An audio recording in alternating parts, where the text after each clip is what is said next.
Bret the Hitman Hart is the new World Heavyweight Champion of World Championship Wrestling, and WCW's future was looking oh so bright, but then that brightness was snuffed out, due in large part to Bill Goldberg being absolutely careless just a month later, not understanding how a figure four post spot worked, not understanding to tell somebody that if you're going to kick them, you don't actually kick them in the side of the fucking head, you fucking goddamn blithering idiot, you goddamn bumbling fool. But also, not spearing somebody out of their goddamn boots, taking care of somebody, not treating them like a crash test dummy.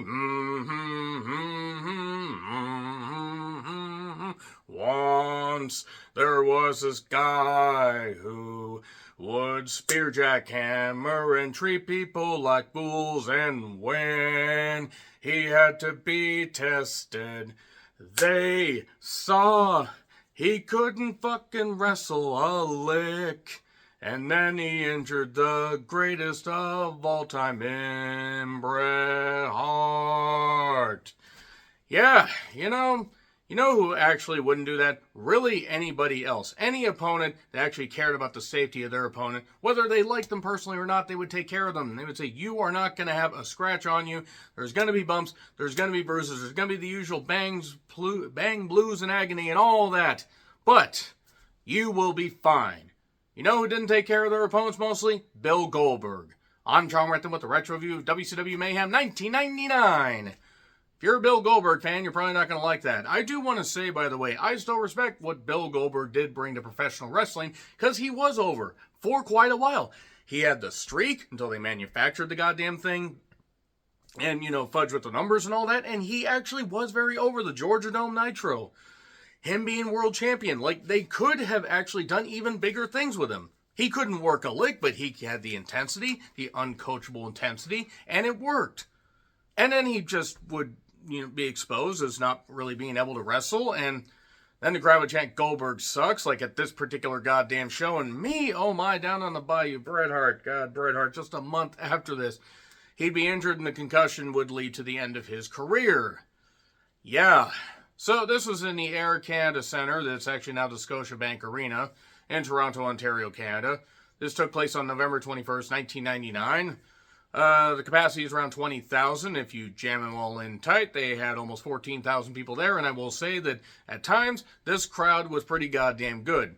Then they weren't given a lot of reasons to really be interested, because a lot of this show just further proves that Vince Russo is a fucking goddamn idiot. Couldn't book shit. I could get two friends together that could book shit better than this.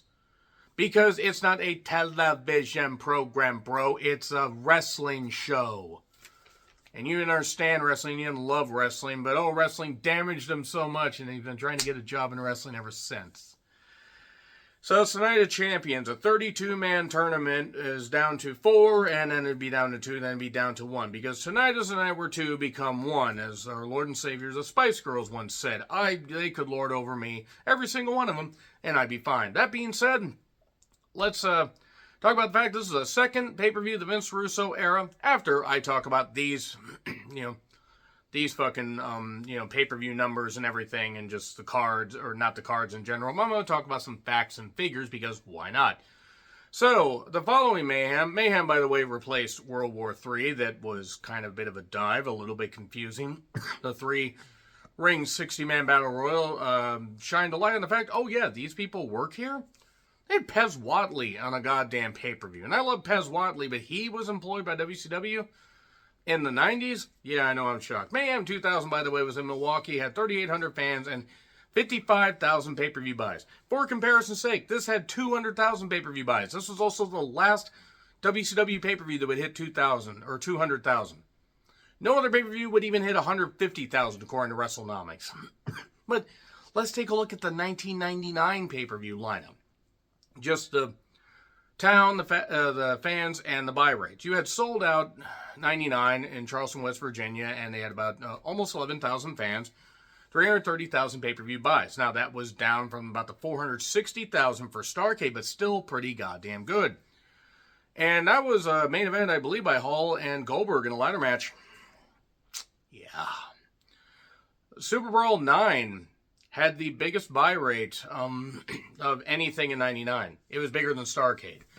They were in Oakland, almost 16,000 fans and 485,000 pay-per-view buys. But then it would be a steady and then a steep decline. Uncensored 99 in Freedom Hall, they actually had about 15,900 fans, so they were pretty goddamn jammed in there. 325,000 pay-per-view buys. For comparison's sake, the Uncensored 2000 show would have about 60,000 pay-per-view buys. Spring Stampede in the Tacoma Dome, they drew about 17,600 fans. Yeah, gee, if only another wrestling promotion could have actually put on a pretty damn good card and not killed Washington State as a goddamn market. I wonder who would do that, Tony Khan. Check out my Wrestle Dream review. I was there. He killed Washington State. But they had 255,000 pay-per-view buys for Spring Stampede 99. And then Slamboree was in the TWA Dome, which they had 20,500 fans, which sounds great until you saw Bam Bam Bigelow and, as Wrestling Bio said, complete tit Brian Knobbs do a hardcore match and then go to the curtained off portion of the stadium. And it was a stadium. It's like a 60,000 seat stadium. But they had 195,000 pay-per-view buys. But then things would just start to cascade down, at least briefly. Great American Bash in Baltimore, Maryland, once again. They had about 11,600 fans and 185,000 pay-per-view buys. Not great. Bash at the Beach 99. That had the Junkyard Invitational. It also had the tag match where Sting could pin his partner Kevin Nash to win the world title. Randy Savage won the world title for one day until Hogan came back and beat him. Yay! So they had about 13,600 or so fans, 175,000 pay-per-view buys. Then things would actually shockingly go up for Road Wild 99. I don't know why. They were in Sturgis. 5,500 fans and 235,000 pay-per-view buys. Fall Brawl, however, would be in the Veterans Memorial Coliseum. I believe in Winston-Salem, North Carolina, if I recall correctly. They had about just under 7,500 fans and 130,000 pay-per-view buys. So far, the lowest of the goddamn year. Halloween Havoc would be at the MGM Grand, would have about just 8,500 fans or just under, and would have 230,000 pay-per-view buys. First pay-per-view, the Vince Russo era. And then the third pay-per-view, the Vince Russo era, Starrcade 2000, Starrcade 99, that is. We're not going all the way to 2000 because, thankfully, he was gone by the end of 2000. Because he didn't fucking deserve the job in the first place. They were at the MCI Center and had about 8,500 fans, and they had 145,000 pay-per-view buys. They went from 235 to 200,000 to 145,000. And just for comparison's sake, following, the pay-per-views in order, we're going to go Sold Out 2000, which was in Cincinnati, Ohio, 14,000 fans, and they had 15,000 pay-per-view buys. That is also what I believe Slamboree would end up doing, and it also is one of the last couple that would do 100,000 or more pay-per-view buys. The last one would be Bash at the Beach 2000. And then they would just cascade to the point where I think their last pay-per-view did 50,000 pay-per-view buys. So, remember when Sting turned heel and nobody wanted to really boo him at Fall Brawl 99? He was champion. Hogan laid down in street clothes at Halloween Havoc. And then Goldberg came out and after beating Sid bloody and faced Sting in a non-title match. But then Goldberg was given the championship and declared the new champion after winning the U.S. title from Sid. Yeah, then they stripped Sting of the world title the next night and said, well, yeah, but the title's vacated because Sting attacked the ref. Okay, whatever, a 32-man tournament, which actually is kind of misleading because it was a 31-man and 1-woman tournament because Medusa was involved in it. But it was a 32-person tournament for the world title. Okay, doing that isn't the worst thing. It's just the way they got to it. And I remember watching the TV in the lead up to this. I watched it live at the time, and it was difficult. Well, actually, I watched it on tape, because at that point, I was watching Raw live and tape and Nitro. But they had a hot crowd at the start. They had, again, almost 14,000 fans. They had 200,000 pay-per-view buys, and this had a big deal where it was going to be basically centered around making two Canadian guys the tent poles, so to speak, of this particular show. So Shivani and Heenan were on commentary. I like the long hair guy, and I didn't notice until I saw Wrestling Bios' Reliving the War review of this. There's a long hair guy right dead center of them that points to Heenan and is like, and then points to Shivani and is like, Shivani wasn't bad here. Shivani's a fucking shell of a human being now at this point in AEW, but Shivani wasn't bad here. I did kind of find it funny though. So 12 matches on the card. And I want you to keep that in mind. 12 matches on the goddamn card. If they had cut 2 of these matches out, they could have actually had some things go a little bit longer with Big Red. But Benoit got a big pop from Edmonton, Alberta. He took on Jeff Jarrett in a world title semifinal match. And you know what? Honestly, this match was pretty well worked for a bit. This was the best pay-per-view crowd that they had in a while as far as energy and everything. That energy would be quickly sapped until the main event. Or until Brett came out. Loud Benoit chants. And there was a big superplex to a pop. They were actually doing pretty well. And then after the German triad, suddenly Creative Control showed up. You know, the Nazi Harris brothers. They had tattoos that they needed to cover up and everything. So yeah, if you're going to have tattoos like that, you're fucking assholes. But then Dustin shows up, stopping Jeff Jarrett from winning. And then we get a stupid fumbling for the guitar. And then Benoit smashes Jarrett with the guitar and gets the victory. So the thing is until the interference happened, and yes, the idea is Creative Control is doing the baying of the powers that be. That was Vince Russo, because Jeff Jarrett is a chosen one. But yeah, this got mucked up. But that being said, at least Benoit won. Then we got a post-match attack. Here's Doug Dillinger and some security. Jarrett was bleeding because of the guitar shot. So, boy. He didn't draw a dime, but he probably needed a dime's worth of stitches. So, the mic did not want to let Disco Inferno talk, which I bless that mic. I don't even think it's probably working anymore, but nevertheless. Jarrett and Creative Control are looking to establish they basically destroy Disco Inferno. They beat him up. And then Jerry Only of the Misfits, part of Vampiro's group, and Conan and others, they just guide them away. And then Evan Courageous along with Medusa and her 2 enhancements. Dear God, Medusa. Those are fucking distracting. Good Lord, those could not have been comfortable.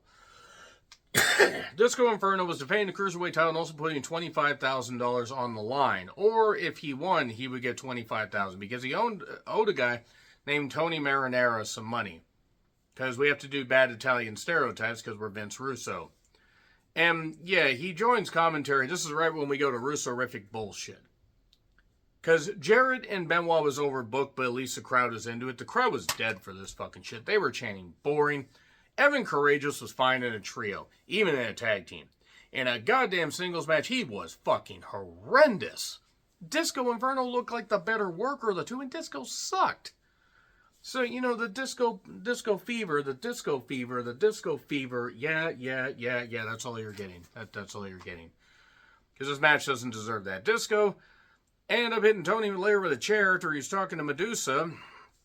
Evan then won the title with some kind of cross-body thing. It's just, Jesus. The once proud Cruiserweight Championship is just reduced to this. And then Russo yells at Jarrett and Creative Control, prove yourself worthy. Anyway, Norman Smiley then screams when Mean Gene is interviewing him because something falls backstage. Then Norman Smiley against, and as Wrestling Bio said, complete tit Brian Knobbs, a guy that did not belong in any singles matches at this point. Him and Jerry Saggs are fine as the Nasty Boys. They weren't really good in the ring or adequate in the ring, but they could brawl. So yeah, it was a hardcore match, and it was for the inaugural Hardcore Championship. Poor Jimmy Hart having to be involved in this shit. And I love Jimmy Hart. On the Mount Rushmore, my favorite managers of all goddamn time. But good guy. He got paid well, and I'm glad he did. I mean, and Jimmy Hart is, again, one of the greatest managers ever. One of the best personalities ever. Willing to do whatever to entertain the fans. What wasn't entertaining was watching Brian Knobbs, fucking fumble about because he couldn't fucking work. This goddamn bumbling, stumbling idiot. That, quite frankly, was embarrassing to look at and embarrassing to watch. He was embarrassing to look at just on a physical standpoint, and he was embarrassing to watch as far as an in-ring standpoint.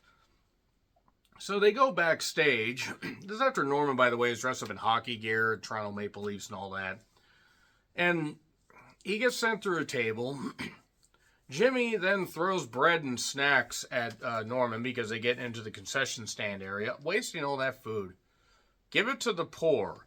Anyway, so Jimmy then, is waiting while Brian and Norman get in an elevator, and then they stop the elevator and are kind of going back out. He hits Brian in the head. I don't know how that hurt Brian Knobbs, because Brian Knobbs hasn't had a working brain since he was born from his likely inbred mother. But nevertheless, Norman gets the victory. Brian then lays him out with a trash can shot from behind, probably braining him. I know he's jealous that Norman has a working brain. Norman, who is tougher than Brian Knobbs could ever hope to be. And then yells at Jimmy and sends them both into some baked goods and some rolls, some Kaiser rolls, and Jesus Christ. Then the Revolution talks about what ifs. Dean Malenko says, what if I was in WWE right now? He didn't, but he should have. Saturn mentioned something about what if the dinosaurs were still here. Well, the dinosaurs would be leaving shit all over like some filthy animals. Asia said nothing, and Shane Douglas was allowed to cut a promo on a pay-per-view in 1999. Shane Douglas, by the way, who aged about 20 years from 1995 to 1999. Look at how he looked, even in early 96, and look at how he looked here. I mean, good God, I know Paul Heyman owed him some money, and he should have paid up. But good God, Shane Douglas was rotten. Absolutely fucking right. He was great in tag teams, but he couldn't work a lick at this point. So anyway, yeah, they talk about Asia was there. Asia, who gave Antonio Inoki a run as far as the chin goes and everything, and basically she made Chyna look better in the ring, and Chyna got better in the ring as time went on. But they made Asia with a Y because it's going to be like Chyna, except Asia did like one suplex, like decently, and then stumbled around and didn't do anything. She was a fool. So Tony tells Disco, I'm bringing the boys. It was Johnny the Bull and Big Vito, by the way. So, the Revolution, we have Shane Douglas on commentary, so we have Saturn, Dean, and Asia against the Filthy Animal members, with Conan on the outside. Ray was taken out. He had a knee injury or something. Ray having knee injuries, despite all the moves he did. Color me shocked. But he's still going today by some miracle, and stem cells. But we have Eddie, Kidman, and Tori. Tori gets hurt early on. For what it was worth, Tori really wasn't worth much of anything at that point. As far as in the ring. Tori still looks the same. Tori was willing to do a lot for wrestling. I'm not knocking that, but not great. Shane joined commentary for a bit, which absolutely ruined what little bit this match had. A fan in like a hockey jersey poked at Dean and angered him, and security ushered him up, but they filmed him way too goddamn long as a way to like kind of say, hey, we're going to do something like this later. I mean, it's obviously a plant. But then, this was terrible. We basically ended up having Kidman and Eddie getting in a fracas when Kidman got eliminated, and then we had a bunch of Asia was terrible. I don't know if how long she was in wrestling or if she's even still alive, but god damn it. I'm glad she found something else to do. Saturn, Eddie, and Tori were the ones left, and then it was down to Saturn and Tori, and Saturn won. This was not good. Due in large part to Shane Douglas sucking the air out of the goddamn room. Not just because he was the size of a hot air balloon at that point. Jared and Creative Control then attacked Buff Bagwell backstage, and then they attacked Kurt Hennig before his match with Buff Bagwell, because they're proving a point that they're going to ruin everything. They had a retirement match, Buff and Hennig did, and this was not good. We had a chin lock that went nearly 2 minutes, or a sleeper hold. And then after a boot in the corner, blockbuster, 1, 2, 3, and Henning's career is over. Except it's not, because then Hennig would end up coming back and joining the powers that be a little bit later.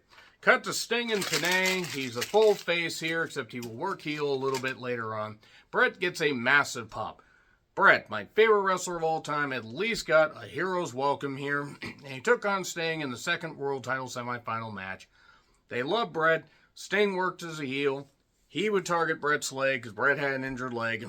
But then Brett would target Sting's leg a little bit later on. But then Luger showed up, that bumbling sack of shit. Bumbling is a popular word on this review. Luger then could barely do anything at this point. He uses a bat and attacks Sting, but then Brett hits him a couple times, hits him in the throat with the goddamn, bat. And then he feigns that his throat is hurt. God, if only it really was. Yes, I know Liz was an adult and everything, but you cannot tell me with that 911 call that Luger was not partially responsible. So then Brett ends up, we get a DQ. Brett doesn't want to win that way, so then they have more of a match when it restarts. And a Scorpion Deathlock into the sharpshooter and a tap out. So Brett gets the victory, doing it the right way, except he kind of didn't. A handshake, and there we are. So yeah, Sting's back to being a face. Mean Gene then talks to Benoit about, either him or Brett proving that they're the which one's the best. And then Tenay talks to Luger, who's in a neck brace suddenly. How he managed to get diagnosed with a serious neck issue within 10 minutes, I don't know. Maybe not even 10 minutes. But then, so he will not be able to compete, so he says he's going to offer a payoff to every single fan in attendance that couldn't see Lex Luger wrestle. If anybody paid a ticket to watch Lex Luger wrestle on a pay-per-view in 1999 to have Bret Hart and, even Bill Goldberg and Chris Benoit and others on the goddamn card and Sting, and if you paid strictly to see Lex Luger, you deserve to throw your goddamn money down the drain. So, Vampiro against Berlin in the dog collar match, where the Wall mainly did the competition. We had Oklahoma, and I just want to say right now, Ed Ferrara deserves to rot from the inside out for this impersonation of Jim Ross. Ed Ferrara, that on his best day, could not do as good as JR would do on his worst day. JR could be in, dire straits. Not the walk of life, not the walk of life. He could be in the absolute worst state, and thankfully JR is overcoming his health issues, his numerous health issues. If Ed Ferrara even got a fraction of what JR handled, or, got dealt on, one single day, Ed Ferrara would crumple like a coward and a baby, because that's what he is. And every time Ed Ferrara goes out in public, fans and everybody should mock him. Mock him for the fact that his mother didn't take a goddamn coat hanger up her cooch, so we didn't have to worry about Ed Ferrara. Because if Ed Ferrara was wiped off the face of this earth, would anybody miss him? Nobody would. And if anybody's at a goddamn, WrestleCon and you see him, do what Cornette did and spit in his goddamn face and see what he fucking does. He ain't gonna do anything because he's a coward and idiot. And his parents should be brought up on goddamn charges for putting a little abortion kid like that out on a goddamn, out in the goddamn world. Because he is scum. Same with Russo. Russo can apologize to JR all he wants, but it ain't true. Russo meant it. Ferrara meant it.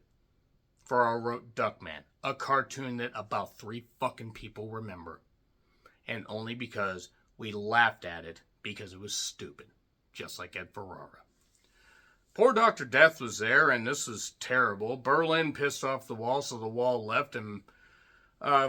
Jerry Only got in there and was terrible, and Vampiro won. Dr. Death then tries to lay them out. Well, I mean, he kind of does, but just Dr. Death at this point, I felt so bad for him. The Brawl for all, and then this. Henning left, and Kimberly shows up, and Ming against the total package. This is all I'm going to say about this match. Luger, even if he wasn't feigning a neck injury at this point, was washed and couldn't move. And then Ming is trying to do something. The crowd is getting more and more pissed and bored. And then eventually we do a stupid pepper spray spot where Liz couldn't even do that right. And I love Liz, but she could not really do anything physical properly. And then Luger got blinded. And then Ming got the collar off and gave him the Tongan death grip and got the victory. And this would continue a storyline where Lex would be upset at Liz. And then Liz would get Sting to be in her, to be part of, her deal. Like, let me be in your corner. And then she'd screw over Sting at Starrcade. So, yeah. Mean Gene's interviewing Brett. He's talking about, becoming the champion. Lex wanders into the shot. And then Scott Hall says, I want to defend the U.S. and the TV titles. So who will I face? He faced Booker T. It wasn't good because Creative Control and Jeff Jarrett interfered and the Outsider Edge won it.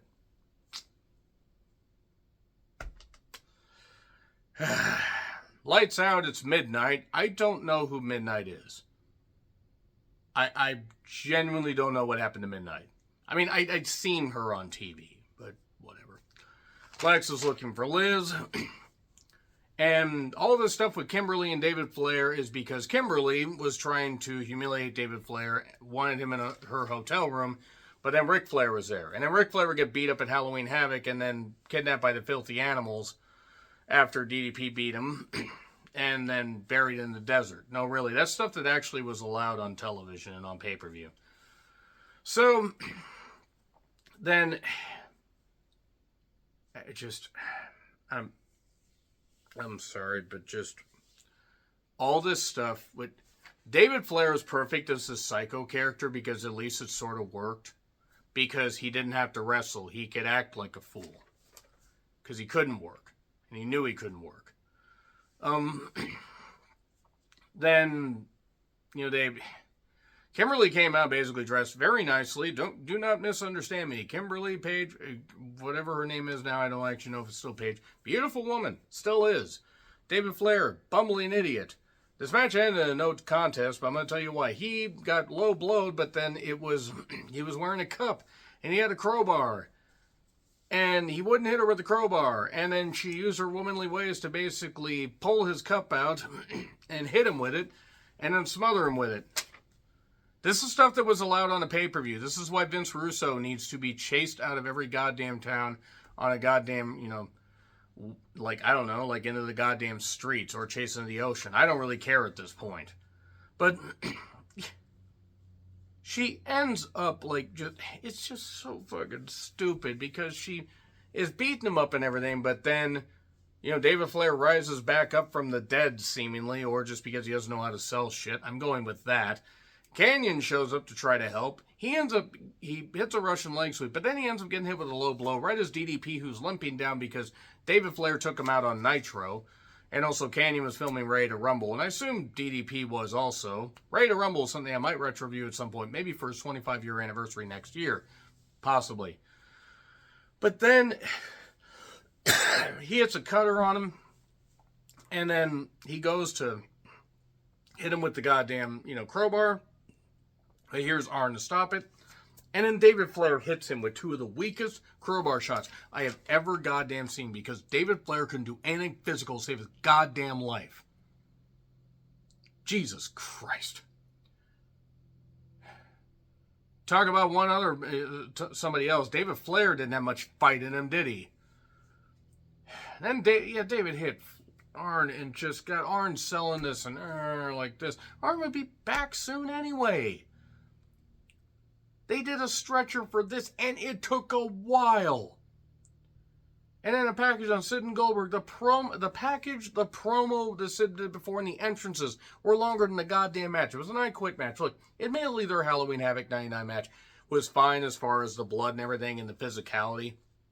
It was a slugfest. A lot of boos for Bill Goldberg. We get a choke slam, but he won't quit. Bill Goldberg won't quit. He targets the arm, but then ends up getting a Cobra Clutch body scissors and taps out Sid within. Well, Sid just passes out, so I guess that quantifies a quit.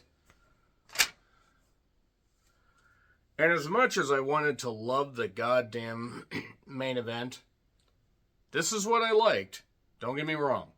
I liked that Brett and Benoit got big entrances. We did the backstage stuff.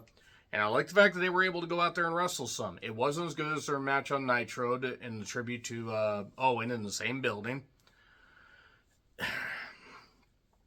Here's the thing. They did at least enough good wrestling, but then we got heavy chops, we got a diving headbutt, and then suddenly the outsiders show up, and then Bill Goldberg shows up.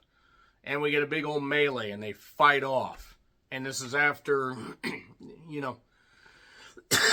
Brett even, excuse me, a little bit still of the, the weather change and the head cold, apologies. But Brett does even take out one of the outsiders, but they never attacked him. They only attacked Benoit. That would factor into the finish of the whole thing a little bit later, like on the Nitro right after Starrcade 99. And then we get a split screen. This kept going. We got a crossface, and Brett fought out of it pretty nicely, and they got the sharpshooter. As toilet paper rolls were getting thrown in the goddamn ring, I thought that was your hero, Toronto. Whatever. Maybe I'm glad the Blue Jays didn't win a goddamn championship since 93, or I believe it's 92, 93. Because if you're going to throw TP at goddamn Bret Hart, you could throw it at Benoit, especially after what he did. What the fuck? The crowd loved Bret. Family celebration. And that's it. That is Mayhem 99. You know, I remember this show being a little bit better. And in hindsight, despite the crowd popping for Bret and Benoit, it was a lousy pay-per-view. Most of the stuff should have been on Nitro. It was overbooked. It was rotten. And there we are. Let me know your thoughts in the comments. Like, share, subscribe, Twitter handle in the description. I'm John Rickland. I'll see you soon.